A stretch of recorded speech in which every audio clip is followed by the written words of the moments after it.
Hi, this is Michael Buffer, and welcome to the BoxHard Podcast. Hello, everyone. This is Mikey Garcia. Yo, it's your boy, the odd guy himself, Malik King Scotty. Hi, I'm Charlie Edwards. This is Fast Eddie Chambers, and you're listening to the BoxHard Podcast with my main man, Joey Coastman. Hello, everybody, and welcome to episode 41 of the BoxHard Podcast. I'm your host, Joey Coastman. I'm joined, as always, by Ayaz Sumra. Ayaz, how you doing? I'm good, Joey. How are you? Very good, very good. Now, of course, we're going to dive straight into part one as we usually do. We're going to start with the review part. As we said last week, there really wasn't too much to review at all. To be honest, it's only one fight. It took place in Russia on Monday. This was Monday, the 11th of July. Sergey Kovalev defending his WBA, IBF and WBO World Light Heavyweight titles. Isaac Chilemba in the other corner. Kovalev going into this fight with a record of 29-0 with the one draw. Isaac Chilemba 24-3 with two draws. Me and you, Ayaz, I know we did a little prediction on this. I know we both went with a knockout win. I think I went for round 3. I think you went round 5. I think we overlooked the fact that Chilemba had never been stopped in his pro career. And basically, he wasn't stopped on the night either. So he was down in round 7, Chilemba. But Kovalev, I don't know. He just seemed like he didn't really seem himself. But then we know how awkward Chilemba is. He's very hard to hit clean. But the shots that did land on Chilemba, he took them pretty well. Apart from that one in the 7th round where he really did get clocked with a big bang. But Kovalev didn't really impress me like he normally does. I know that you probably share that opinion, Ayaz, but a lot of people saying that maybe he's got his eye on the Ward fight and he kind of overlooked Chilemba. Of course, they selected this opponent to fight in Russia. It was a homecoming for Kovalev. He hadn't fought in Russia for 5 years, so I thought they would have chose someone that they were going to be able to get a spectacular knockout win over, just purely to put on a bit of a show for the Russian fans, but it didn't turn out that way. Also, I've heard that Kovalev was a little bit ill in the build-up to the fight during training camp. Ayaz, firstly, what do you think about the performance from Kovalev there on Monday night? To be honest, I wasn't really impressed by Kovalev with his performance. Obviously, he knocked Chilemba down in the 7th round with that beautiful right hand. But the thing is, in my opinion, I reckon obviously there was one reason that he was ill. The second reason, they were saying that apparently he was hunting with Valuev in Russia, and obviously he thought, yeah, this is going to be like a walk in the park, yeah, or knock Chilemba out and then get ready for the big fight in November, which is against Wood. Now, obviously, he didn't perform at that standard, and now before the fight, a lot of people were going for Kovalev was a big favorite to go into the fight against Wood. Now, after this performance, Wood's like a more of a favorite now. Yeah, I think not so sure that he was a big favourite over Ward. I think it was pretty much even, but yeah, Andre Ward and a lot of Andre Ward's fans will be licking their lips over that. So, it wasn't overly impressive from Kovalev, but nonetheless, he marches on to his 30th career win professionally. He's also got that one draw, and he, of course, defends his WBA, IBF and WBO World Light Heavyweight titles. But that's it for the reviewing part. It's got to be the shortest one we've ever done, I believe. So, Ayaz, I'm going to ask you now to bring us in the weekly news just before we get on to the most craziest names of this week.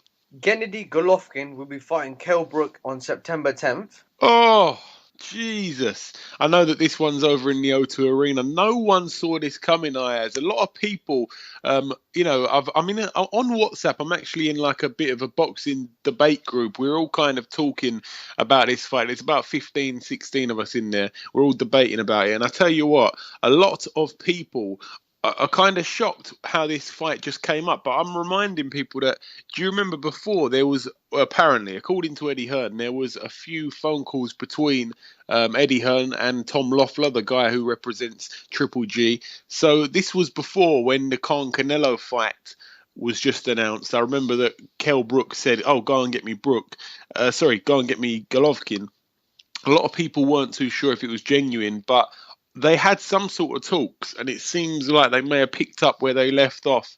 And they've apparently, again, they've offered him the same money to fight Brook as they were going to offer him to fight Chris Eubank Jr. But this is a real strange one, because Chris Eubank Jr. now left in the dark. What does he do? Because he was just about to fight, pound for pound, one of the best fighters in the world in Gennady Golovkin.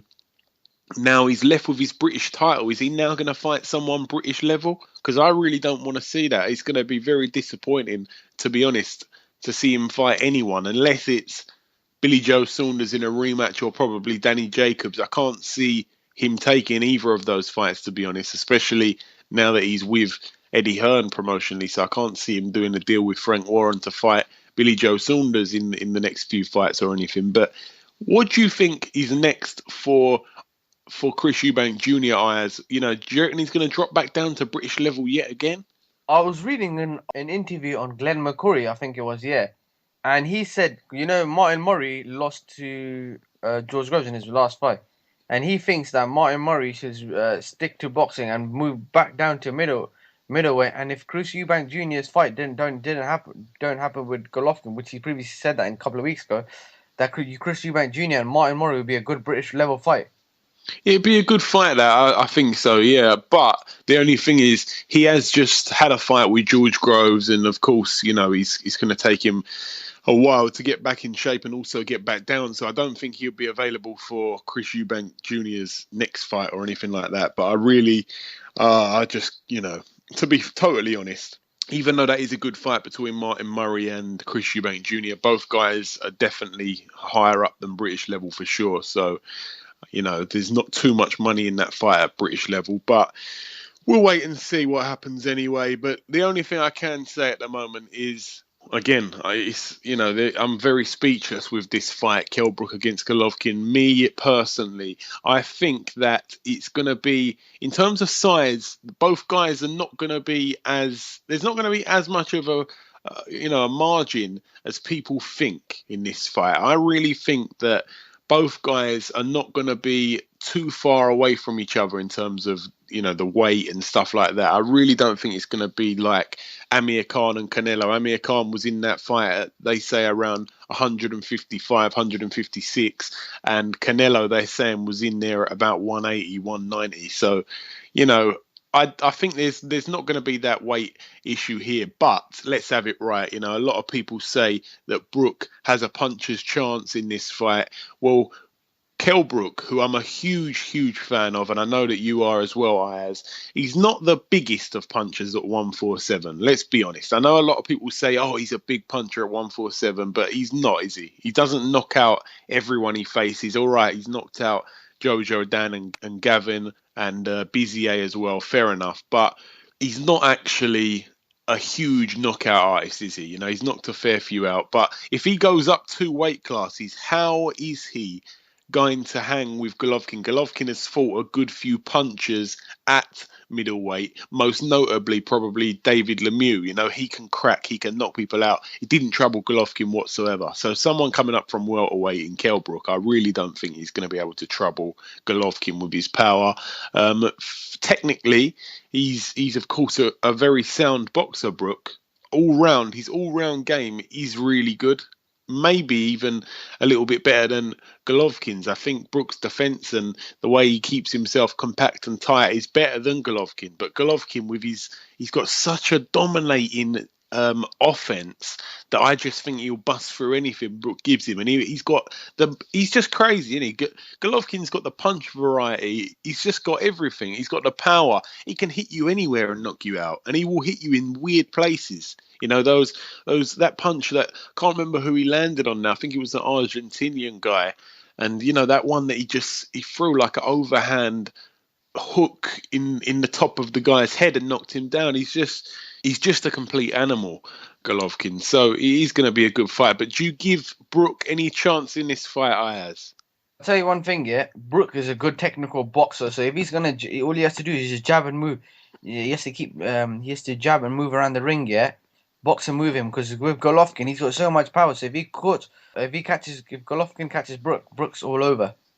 Yeah, it will be all over. But yeah, you're right there. He's got to definitely stick on that jab. But then again, Golovkin, when he uses his jab, he's got a really good jab too. I'm not sure who's got the reach advantage. I think they're not too much in the height. I've even heard Brook might be a bit taller. I don't know if that's silly. I should really probably check that before I go and say it. But it'll be interesting anyway. But Brook has got to use his speed here, because I don't think Golovkin is particularly very fast. But I think if Brook gets inside, lands a few punches and gets out, if he sort of sticks to that, I think he'll have a bit of success. But how long for is the big question. But yeah, we're going to leave that piece of news there, because I can talk about that all day, and I'm sure that we will talk a lot more about it come September the 10th. So the next piece of news for us, Ayaz, please. Lee Haskins will defend his IBF World Bantamweight title against former champion Stuart Hall on the undercard of Kell Brook and Gennady Golovkin. Yeah, this is another good fight. This really is.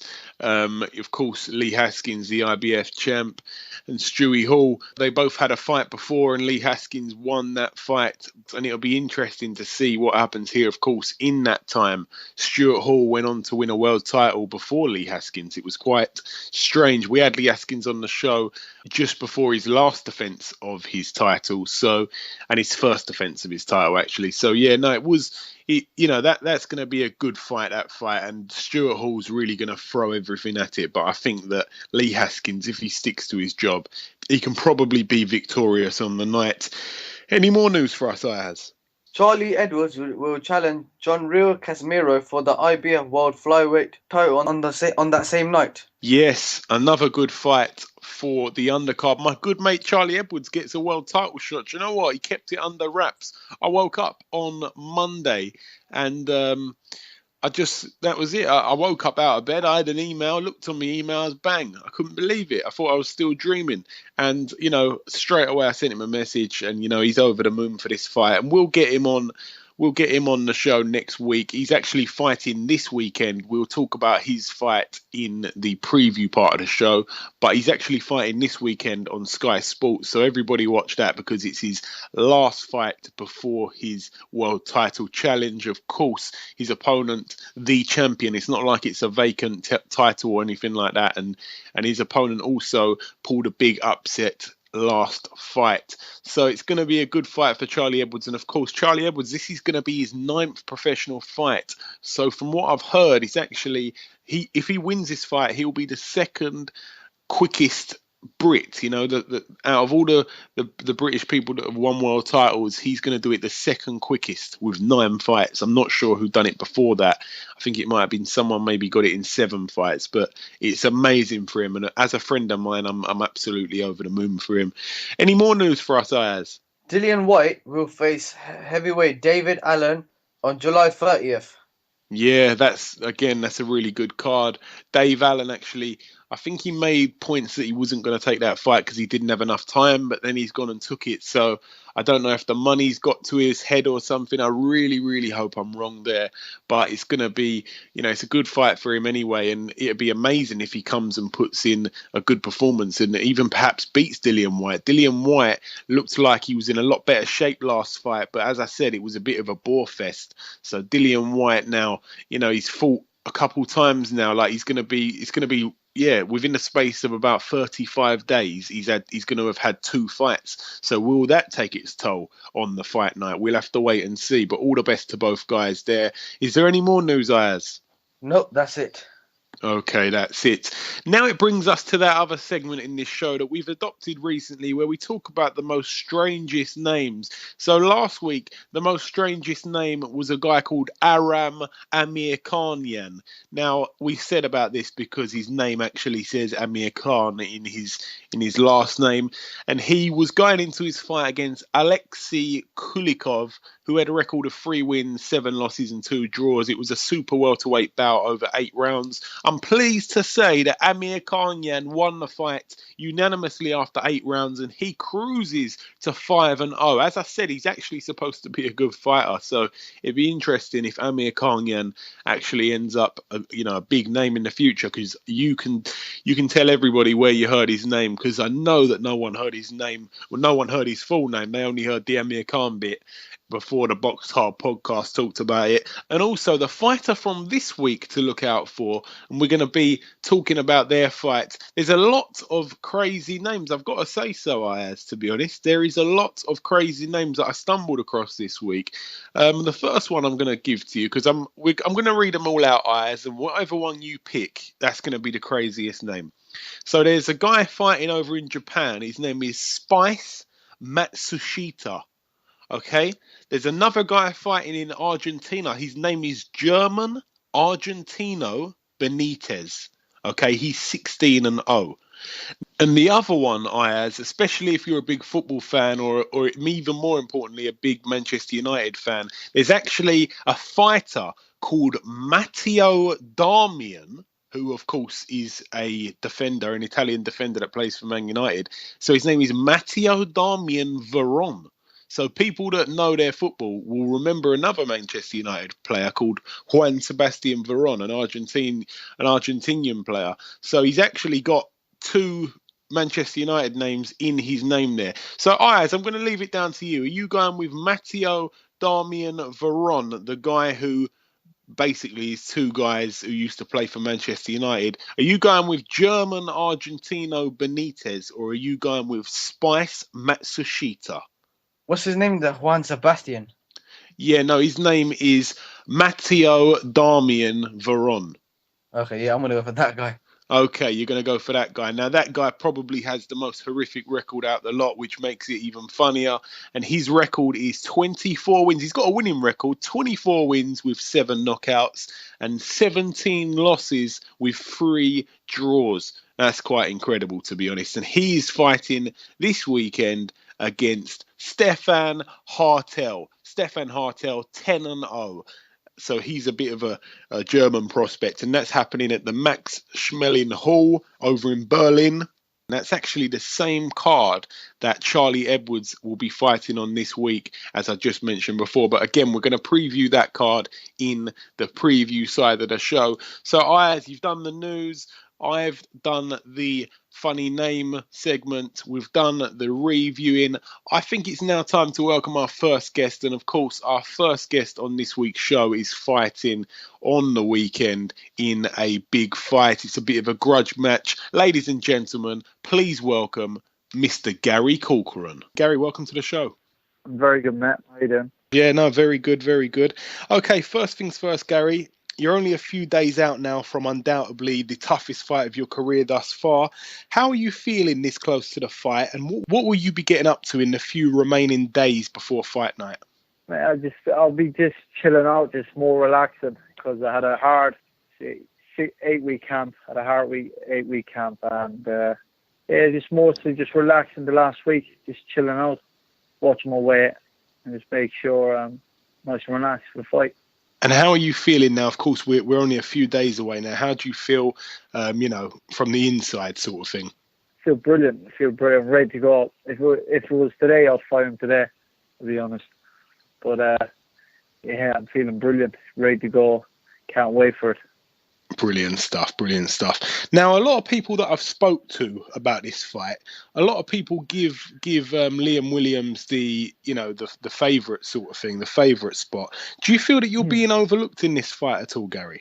Yeah, I really do think I'm being overlooked in this fight, because I've beat a lot of good fighters that Liam hasn't fought as good as fighters as me, as I think he hasn't. And it shows on our records he hasn't fought as good as people as I fought. But I like that they're overlooking me. I'm improving every time in the gym. Every fight I've fought, I've improved more and more under my new trainer. And I can't wait for it. Now, I know that there's a little bit of bad blood between you guys. It all got a little bit heated at the head-to-head. Where did all that stem from, Gary? Because I wasn't aware of anything, and then suddenly, boom, it all kicked off. Yeah, it was quite a while back. It wasn't only the last. It started quite a few months ago, but then it just led on from him calling me out on TV, and it just led out from there.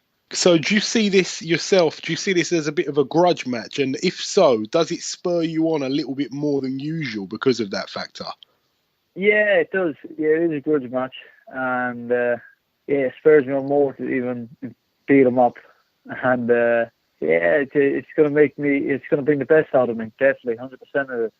Brilliant stuff. Now, of course, you've beaten 2 undefeated fighters in your last 3 fights. How confident are you that you'll be able to take another man's O come Saturday? Not only that, but also Liam Williams hasn't fought anyone that's unbeaten since turning pro. How much does your O mean to you? And do you think every fighter that's trying to keep hold of their O, do you reckon that makes them a little added bit more dangerous?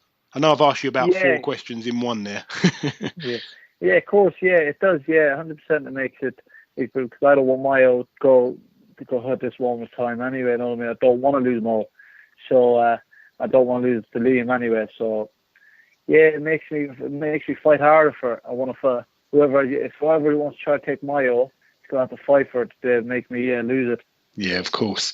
And as I say, you've beaten 2 undefeated fighters. How confident are you that you're going to make it 3 undefeated fighters in 4 fights? Yeah, I'm very confident. Of beating him, because he threw me in with 2 unbeaten fighters, and then he threw me in with a stiff opponent with Danny Butler. We fought a lot of good boys, and he's knocked his last 6 or 7 up before I fought him. So yeah, I'm really looking forward to this fight, because I don't think he's fought anyone as good as me. He thinks somebody him and his trainer think somebody a one-way fighter. So I can't wait till the night. I can't wait till that night we fight. Yeah, absolutely. I think you're both sort of fighting. You're both each other's best opponents to date, in my honest opinion. Of course, one of your O's got to go, and of course, you know, the best man will win on the night. But I think you're both kind of at that same level. I think it's a bit unfair for people that are just writing you off, sort of thing, because you have probably fought the better fighters, to be honest, looking at both your records on paper. You know, and as you say, your last fight, it was a good fight. You learned a lot in that fight. Yeah, I've learned a lot. I've fought. First, Rick Goodens. I learned a lot off that fight. How I was fine all the time. That's how I used to box. The first fight, and then I fought Rich Skelton. I boxed a bit more, and then the third fight, I was so relaxed. I was so relaxed in that fight, and it was so like I made it comfortable for myself. And if I do the same thing, even a bit smarter, a bit better, I think I can make this a comfortable fight for myself. Absolutely. Now, I wanted to ask you about a couple of other fights that are happening, down the line. The first one I wanted to ask you about is took us all by absolute surprise this week. Kell Brook against Gennady Golovkin. What do you think about that fight? Yeah, I think it's a hard. I'll be honest. Brook hits very hard. Brook hits very hard. I sparred Brook. I was doing a lot of sparring for the Danny Butler fight with him. I've been doing it for the last 2 camps, and I was sparring with him a lot. And when I've been doing 8 rounds and that with him and that. So he's the heaviest hand that I've been hit. I've been hit with some super middleweights and all that, and he hits hard in the super middleweights I've been sparring. So, and he's quite big as well. You know what I mean? He's naturally big. He's a big man. So I think it's going to be a good fight. I really do think it's going to be a good fight. He won't let Kell Brook hit him. But if he lets him hit him, he'll hurt him. Brook will hurt him. Yeah, vice versa, I think as well. It's it really is going to be a good fight. Definitely. I mean, it's one of those fights. When Khan and Canelo got announced, it was like, people didn't know. I think this is going to be a lot closer than that fight was, definitely, especially in terms of size. I don't think there's going to be much of a size difference on the night either. Yeah, of course. Everyone's expecting Golovkin. Everyone's expecting him to beat him. Golovkin to beat him. They'll have a big surprise. I think they'll have a big surprise. But I don't think there's much hiding that. I don't think there will be much hiding that. But it's going to be a brilliant fight. I can't wait to watch it. Yeah, me neither. Bang. Yeah, hopefully we see Brook win that fight. Also, I wanted to ask you about a fight in your division, Canelo against Liam Smith. That's kind of took us all by surprise as well. It's been a lot of good fights made lately. What do you think about that fight, Gary? Yeah, it's a good fight for Liam. I think it's a good fight for Liam Smith. He had to take a win. He could take it because it's a big fight in Las Vegas. With him, he has a world title, and he should fight whoever is like in that the top in that way. You know what I mean? It's good for. There's some big fights out there for him. Like the next level, who's he looking at after that? He's looking at the likes of if Liam ever won that fight, he'd look at the fight. He maybe go up to middleweight and have a fight with the other guys like the likes of like they're naming them on Box Nation, like Ross and Billy Joe and all them boys. Make a bit of money off it. Yeah, again, I really wish him the best. Now, the last thing I wanted to ask you before I let you go, Gary, of course, we've talked a lot about your fight here. I've asked you a lot of questions about it, but also on the card, you've got Jazza Dickens against Guillermo Rigondeaux. It's crazy to think that Rigondeaux is actually coming over to Britain to fight finally. How much will it mean to yourself? Of course, you're going over to Wales for your first fight in Wales, obviously, but just to be part of that whole card, because it's really turned into a seriously good card of boxing. Yeah, that's gonna be a brilliant fight because he's won the pound for pound best, the Cuban, and I think it'll be very hard for Dixon because you might hit him once, but he doesn't get hit again. And he's unbelievable. He's an unbelievable fighter. I'd like to see Dixon beat him, but he's a big ass, you know what I mean? Yeah, no, we all know that, but it would be great if he can. Okay, listen, Gary, I appreciate you giving us a bit of time this close to fight night, my friend, and I wish you the utmost best luck in this fight, and hopefully we'll speak to you again down the line, and you still keep your O that I know that you desperately want to keep. Yeah, cheers, mate. Nice one. I will be keeping that O. Excellent stuff. All right, Gary. Speak soon. No problem, man. Okay, no problem, mate. Cheers.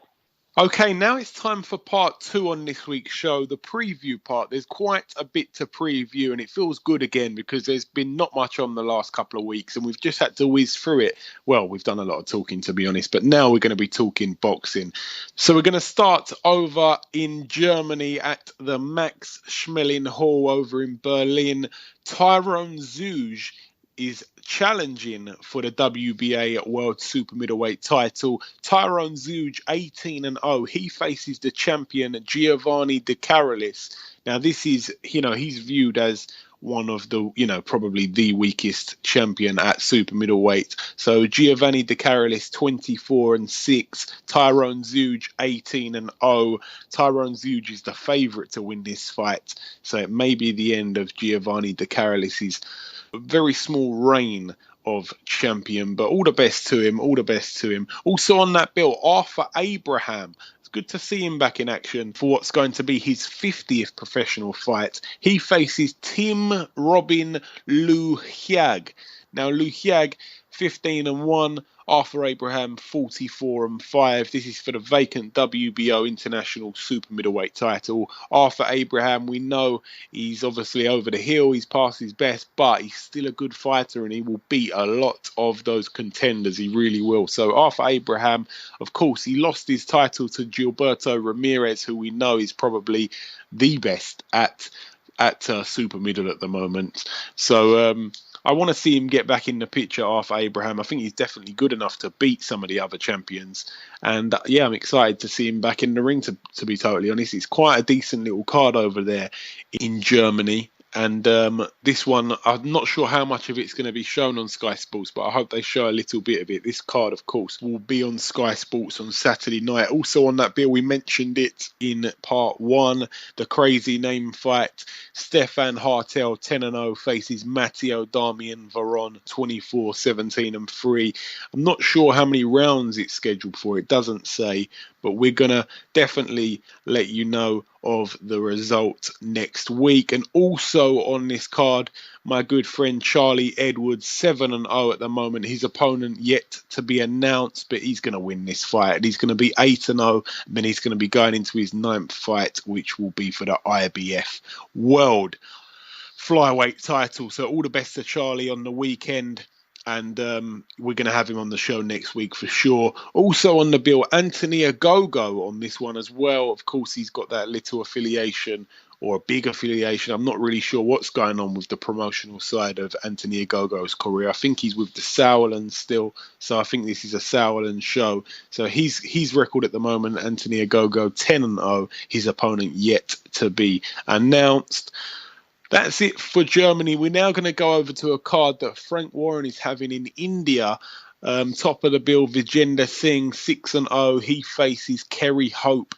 with a record of 23 wins and 7 losses. A lot more experience professionally for Kerry Hope here. 5 times the fights that Vijender Singh has had, and this is for the vacant WBO Asia Pacific Super Middleweight title. All the best to Vijender Singh, as I know that you're very excited to see what he's going to turn out to be. And that's it for India. We're now going to go over to Tolworth Recreation Centre in London. A couple of fights I wanted to mention on this bill. Danny Cassius Connor, 15-9 with the 2 draws. He faces Daniel Bazzo, 3 wins, 8 losses and 2 draws. This is a 6-rounder in the super lightweight division. All the best to Danny Cassius Connor, real good friend of Charlie Edwards, that actually. He's a nice boy, he is. And also undefeated heavyweight prospect Nick Webb. We had him on the show before, of course. He's in his 7th pro contest. He at the moment 6-0. He faces Thomas Mazek. Now, Thomas Mazurek, he's a bit of a journeyman, but he's a tough guy. His record, 10 wins, 55 losses and 6 draws. This is only a 4-rounder. Nick Webb, he's got a bit of a reputation for knocking him out early, and it'd be impressive if he gets an early stoppage over Mazurek. Mazurek's been in there with the likes of Tyson Fury, Eddie Chambers. I think even Huey Fury might have fought him as well. I'm not too sure on that, actually. But, he's been around the block, and he's one of those guys to get the prospects in with. And if they can get him out of there, then it's a good win for them. That's it for that one. We're now going to go over to York Hall, Bethnal Green. Wadi Camacho, 15-5. He faces Danny Cousins, 7 wins, 9 losses and 2 draws. This is for the Southern Area Cruiserweight title. Also on that bill, Luke the Duke Watkins, 8-0 at the moment, going into his fight at Cruiserweight. Is a 6-rounder against Dmitry Kalinovsky. 9 wins, 22 losses and 2 draws. Of course, Luke the Duke Watkins looked after by Paddy Fitzpatrick. Also on that bill, another fighter looked after by Paddy Fitzpatrick, Sam Sniper Smith. He at the moment is 2-0. He looks to move to 3-0. He faces David Sipos, 6 wins and 7 losses. But that's it for York Hall. We're now going to go over to the Ice Arena in Wales, Cardiff. We spoke to him earlier on in the show, and I've got to say he was supremely confident. He didn't care about being the underdog. He didn't care about the fact he was being looked over. He actually liked it. And I've got to say, after speaking to him, I'm not too sure about this fight now. He seemed so confident. He just sounded like a man who wasn't going to be denied, in my opinion. But anyway, top of the bill, Liam Williams, 14-0 with the 1 draw, takes on Gary Corcoran, 15-0. So both guys had 15 fights. Both guys haven't lost. Somebody's always got to go. It's for the British and Commonwealth Super Welterweight titles, the 154 titles, and the winner will go on to a big fight, I'd imagine, here. So best of luck to both guys. May the best man win. Also on that bill, Terry Flanagan, the WBO World Lightweight Champion. He faces Monzunk Fana. I'm not sure if I've got the pronunciation right. Terry Flanagan, 30-0. Fana, 38-9. Fana, of course, former world champion himself. A lot of people criticising this fight. I know that Fana hasn't had a decent win for a few years. Terry Flanagan, I think he's just going to go in there and wipe the floor with him. That's the easiest and quickest way to put it, to be honest. But we hope that Terry Flanagan gets a big fight after this, because of course everybody's comparing him to Anthony Crolla, and Anthony Crolla back to back is fighting top opposition, and we need to see that from Terry Flanagan. Also on that bill, pound for pound, definitely in the top 2 or 3, Guillermo Rigondeaux, 16-0. He's defending his WBA World Super Bantamweight title against Jazza Dickens. Jazza Dickens, 22-1. That 1 loss coming to Kid Galahad.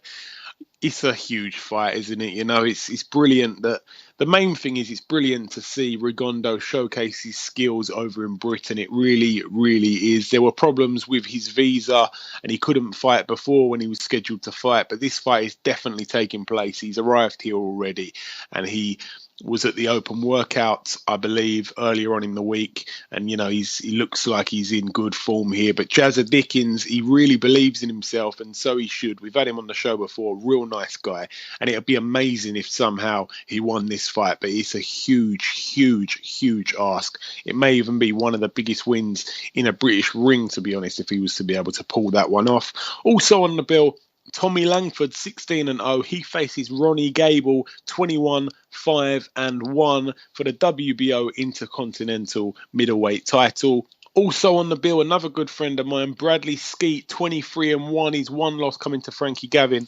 He puts his WBO European welterweight title on the line against Alexander Lapele. 19 wins, 6 losses, and 1 draw. This is going to be a good fight for Bradley. I'm pleased that he was able to keep his European title, even though in his last fight it wasn't on the line. I thought he had to vacate it, but it seems like he didn't. So he's managed to keep that. And of course, he's coming off a brilliant performance over Sam Eggington. He looked unbelievable in that fight, and we're going to be speaking to him on next week's show as well, Bradley Skeet. So a little heads up, Bradley Skeet and Charlie Edwards will be on next week's show, amongst 1 or 2 others. We might even get you 4 guests on next week's show. We'll have to wait and see. But this show here, to be honest, Ayaz, it's got a lot of guys that we've had on the show. It's got Gary Corcoran, we've had him on earlier, Jazza Dickens, Tommy Langford, Bradley Skeet, all those guys have been on our show. Also on this bill, Gary Buckland, 30 wins and 7 losses. He actually retired, but this is his, he's coming back to fight again, and he faces Matty Fagan, 8-1, 8 rounds in the lightweight division. Gary Buckland back in the ring, and we know that he comes to fight, and he's a good fighter, so it'd be interesting to have him back in the mix. I never thought he was actually going to retire. It just he seemed to go too quietly, but he's back now, and we're going to see what that little timeout has done. Also on the bill, Jamie Conlan, 16-0, arguably in one of the best fights in a few years, definitely in a British ring for sure. Jamie Conlan in his last fight against Anthony Nelson. What a fight that was. Jamie Conlan 16-0. Patrick Bartos 7-9. It's an 8-rounder in the super flyweight division. I know that Jamie Conlan's been doing a lot of work out in the MGM Marbella, and of course he's a good fighter. That's it for the UK. We're now going to go over to Birmingham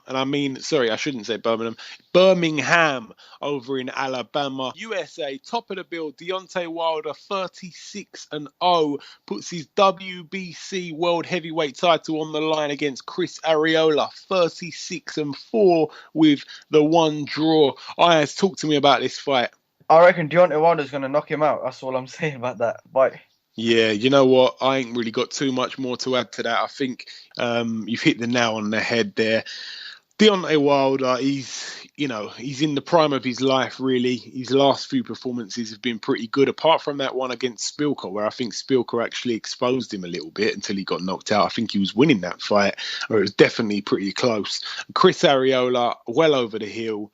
He's gonna, his last fight, it turned out to be a no contest because he got caught with drugs in his system. It turned out to be marijuana. He was smoking marijuana through camp. I just don't really know where I don't really know where his head is, to be honest, most of the time. He's a bit of a nutcase, but he turns up to fight for the first few rounds, and then he gets absolutely gassed to high heavens. And yeah, we're going to see him probably get knocked out. What round are you going to go for then, Ayaz? If we do the predictions again, I know that neither of us could cash in on the Sergey Kovalev. None of us said it was going to be points. We both said knockout. So what are we going to go for here? What are you thinking about this Arreola Wilder fight? What round do you want to pick for Wilder to stop him? I want to go for round 5. All right, I'm going to go for round 4.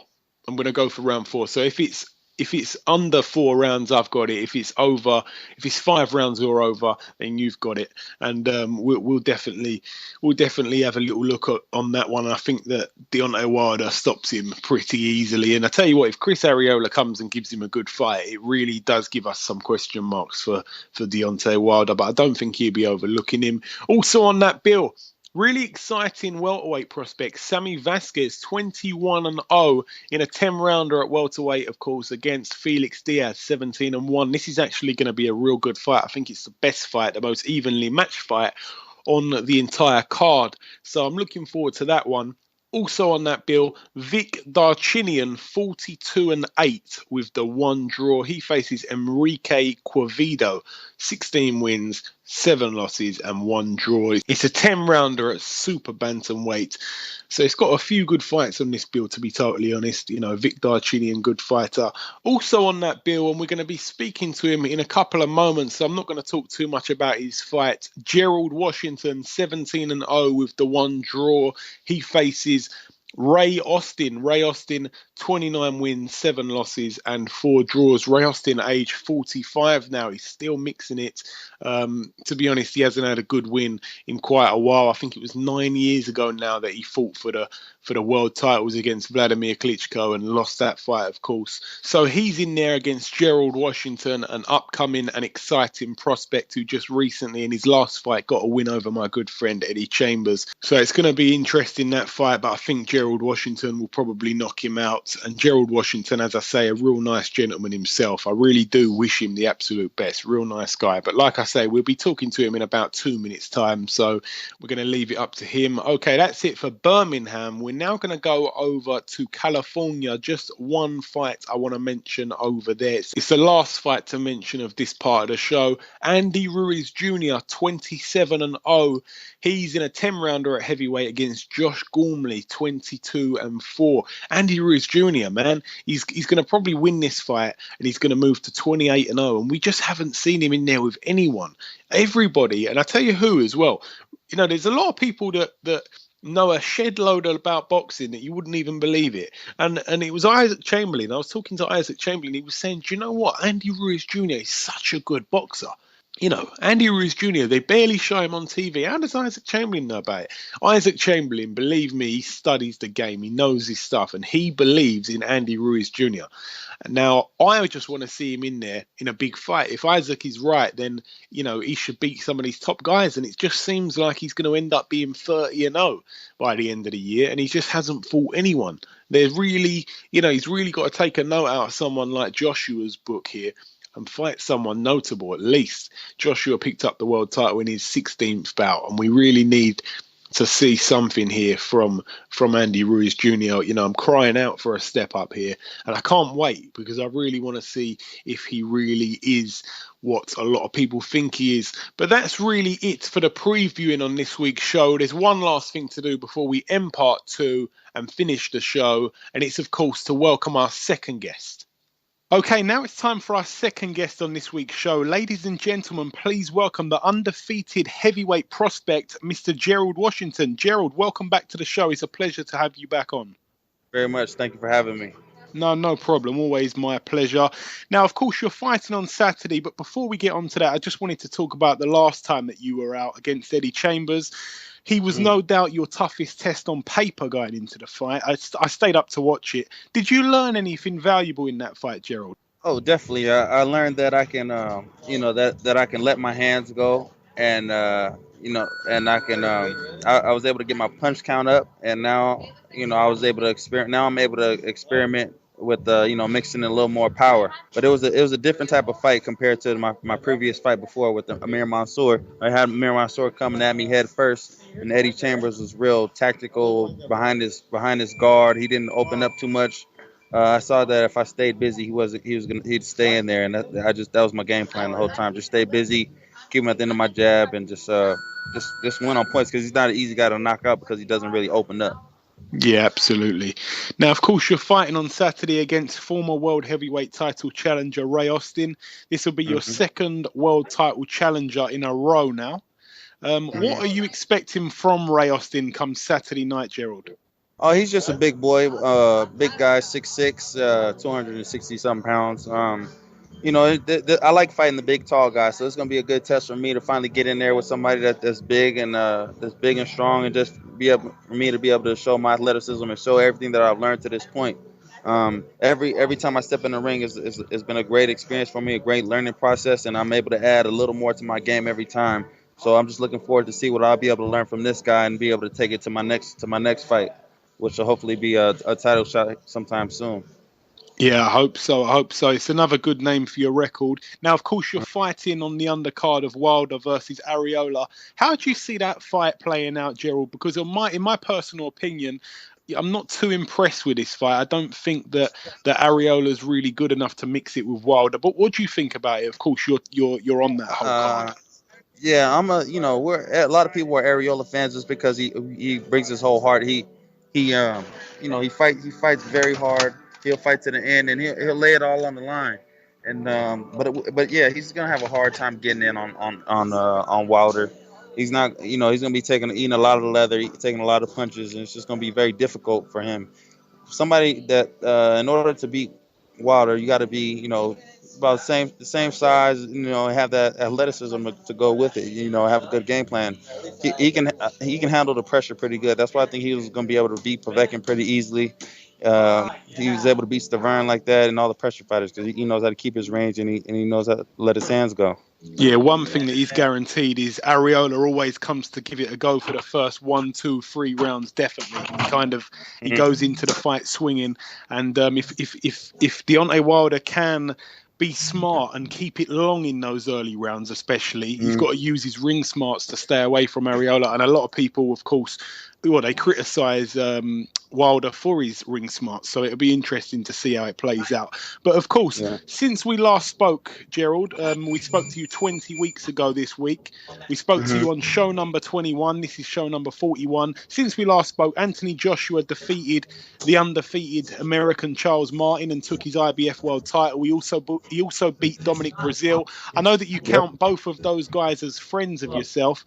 What do you make of their two performances and also Anthony Joshua's two performances? I think, to give Anthony Joshua all the credit in the world, he's been doing his thing. He stepped up to the challenges and he took the guys out. As far as their performances go, hey, Charles Martin didn't get out the blocks. He didn't get to show too much at all. Anthony Joshua got on him quick, and Dominic Brazil, man, he couldn't create any offense. Anthony Joshua was able to stay away and land all his punches, man, and land some powerful shots and was able to get him out of there. So, but I look forward to stepping in the ring with Anthony Joshua because I felt I have the perfect style for him. So you guys let him know, man. I'm coming for him. Yeah, I'll definitely be sure to let him know. I'm coming for him, man, and I'm getting better every time I step in the ring, and I'm just looking forward to a matchup like that. He said he's looking for another American to step in the ring with him for his next fight.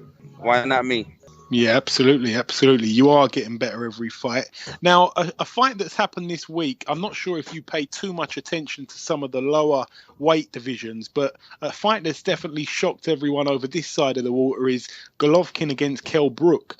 I think it's a bit of a crazy one. It just took everyone by surprise. I mean, this fight's it's a while away, this fight from happening, but how do you see that one playing out? And do you give Kell Brook credit for jumping up 2 weight categories to take on the monster what is Golovkin? I love it, man. I love it. We're big Kell Brook fans here in our gym, man. He's a solid fighter, strong, athletic guy that can, when he beat Sean Porter, that was a very impressive win for us. He was able to keep handle the pressure and just outbox him pretty good. So we look forward to that. We all love Golovkin also, but we all know that he gets hit. Let's see if this guy, somebody with class and style, can outsmart this guy and touch him up a little bit. Yeah, absolutely, of course. Now, finally, Gerald, my last question for you.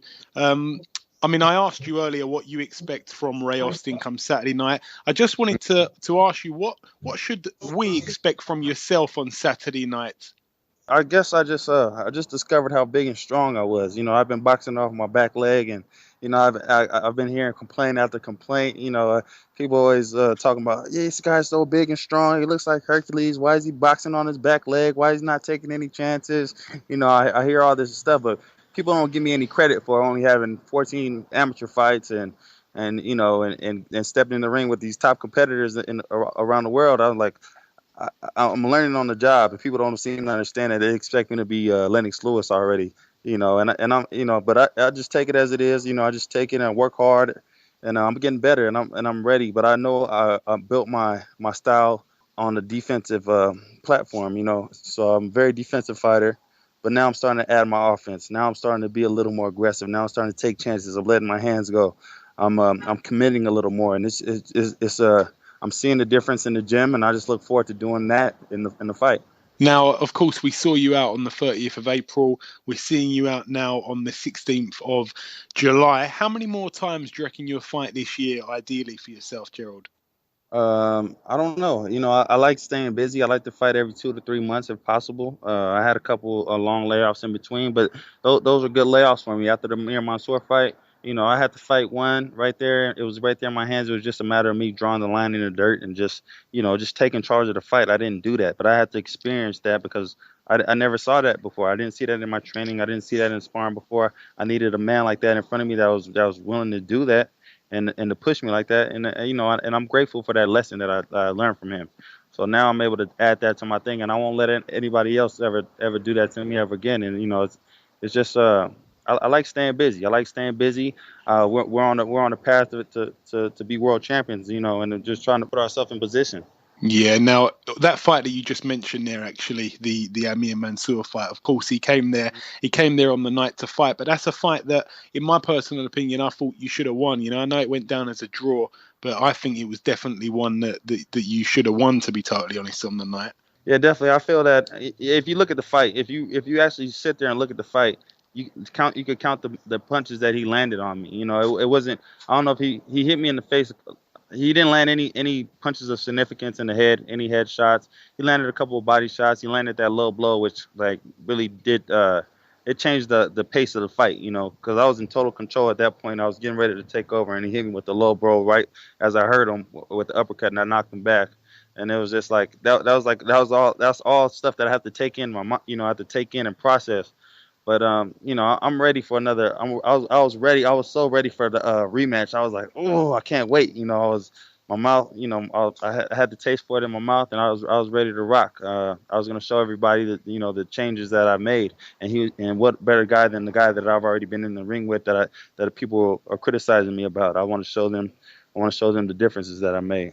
Absolutely, Gerald. Now, listen, it's always a pleasure speaking to you. A true gentleman. I, for one, actually wish that it was you against Wilder this weekend rather than Ariola. I think you would definitely put up a better fight than he will have, but we'll have to wait and see on the night. Listen, once again, like I say, thanks for giving us a bit of time this close to your fight, my brother, and we'll speak again in the future.